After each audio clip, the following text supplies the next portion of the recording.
Hello everyone, আমি মেঘনা। তোমাদের সাথে চলো সুন্দরবন ডে ওয়ানের পুরো ব্লগটার ডিটেলসে শেয়ার করব।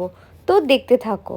তো প্রথমেই আমরা এখানে রেডি হয়ে নিয়েছি আর উবেরে করে যাব আমরা বাঘাযতীন স্টেশন, কারণ ওইখান থেকেই আমাদের খুবই সুবিধা হয় তার জন্য। তো এখানে আমরা যথারীতি চলে এসেছি সকাল সকাল, আর এসে এখানে আমরা খুব এক্সাইটেড ছিলাম ঘুরতে যাব বলে। সবাই মিলে দার্জিলিংয়ের পর আবারও আমরা একসাথে যেতে চলেছি।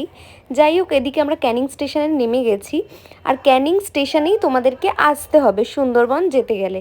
এখানে সব ট্রাভেল এজেন্টরা থাকে নিজেদের প্ল্যাকার্ড নিয়ে। এখানে আমাদের যে ট্রাভেল এজেন্ট দাদা, তাকে আমরা পেয়ে গেছিলাম। তো তারপর সেই আমাদেরকে অটো করে নিয়ে এসছে এই ঘাটটাতে। এটা হচ্ছে সোনাখালির ঘাট, ঠিক আছে। এবার এখানে অনেক বোট রাখা আছে, আমাদের বোটটাও এখানে রয়েছে। বোটে ওঠার পর আমাদের সবাইকে মাজা দিয়ে দেওয়া হয়েছে ওয়েলকাম ড্রিঙ্ক হিসেবে।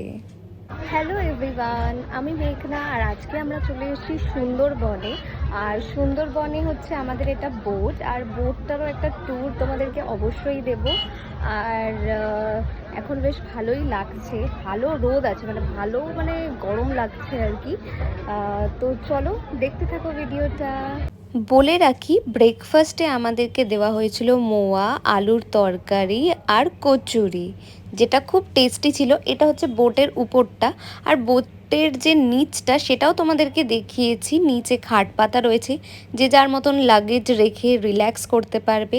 আর এই দিকে আমরা তাস খেলছিলাম, খেলতে খেলতে এই ভিউটা এনজয় করছিলাম। জাস্ট অসাধারণ।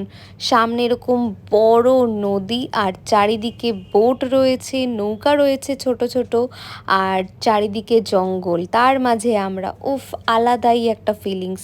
আর এইদিকে আমি নিচে চলে এসেছিলাম, নিচে থেকেই ফিল নিচ্ছিলাম, কারণ উপরটাতে না অনেক রোদ ছিল। আর এদিকে চারিদিকে জঙ্গল দেখতে দেখতেই সময়টা যেন কেটে যাচ্ছিল। এরপর আমরা পৌঁছে গেলাম আমাদের প্রথম স্পট গোসাবাতে। আর গোসাবাতেই রয়েছে দুখানা মেন বাংলো, যেটা কিনা খুবই সুন্দর। একটা হচ্ছে বেকন বাংলো, আর একটা হচ্ছে হ্যামিল্টন বাংলো। তো যাই হোক, তোমাদেরকে সবটাই দেখিয়ে দিচ্ছি। আর সুন্দরবনে আসতে গেলে তোমাদেরকে তো ক্যানিংয়ে আসতে হবে, তোমরা জানোই। পুরো ডিটেলসটাই তোমাদের সাথে শেয়ার করলাম। দুপুরের লাঞ্চে এবার আমাদেরকে দিয়ে দিয়েছিল ভাত, ডাল, মিক্সড সবজি, আলু ভাজা, আর কাতলা মাছের একটা টক দই দিয়ে কালিয়া, আর ছিল হচ্ছে ভেটকি মাছের পাতুরি, আর চাটনি, পাঁপড়, মিষ্টি। আর বিকালের দিকে ওরা সবাইকে একটা করে ফল দিয়েছিল।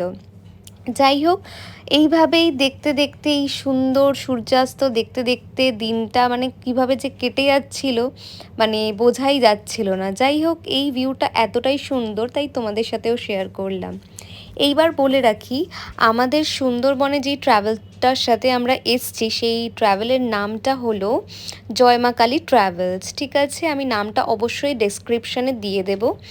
আর এইদিকে আমরা পৌঁছে গেলাম পাখিরালয়তে। তো এখানেই আমাদের রয়েছে হোটেল, আর হোটেলের নামটা ছিল আইকনিক হোটেল। খুবই সুন্দর একটা হোটেল, তোমাদেরকে পুরোটাই দেখালাম যে কেমন হোটেলটা।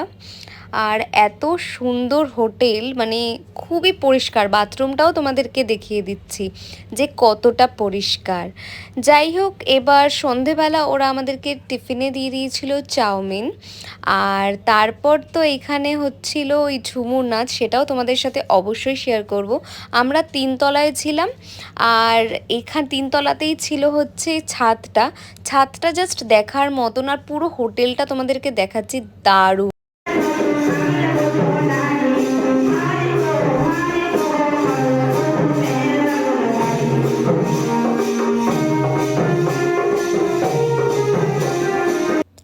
এই দিকে তোমাদেরকে দেখিয়ে দিলাম ঝুমুর নাচটা। এবার চলে এসেছিলাম রাতের ডিনার মেনুতে। তো ডিনারে ছিল মাটন, ভাত, রুটি, যে যেরকম নিতে চায় আর কি।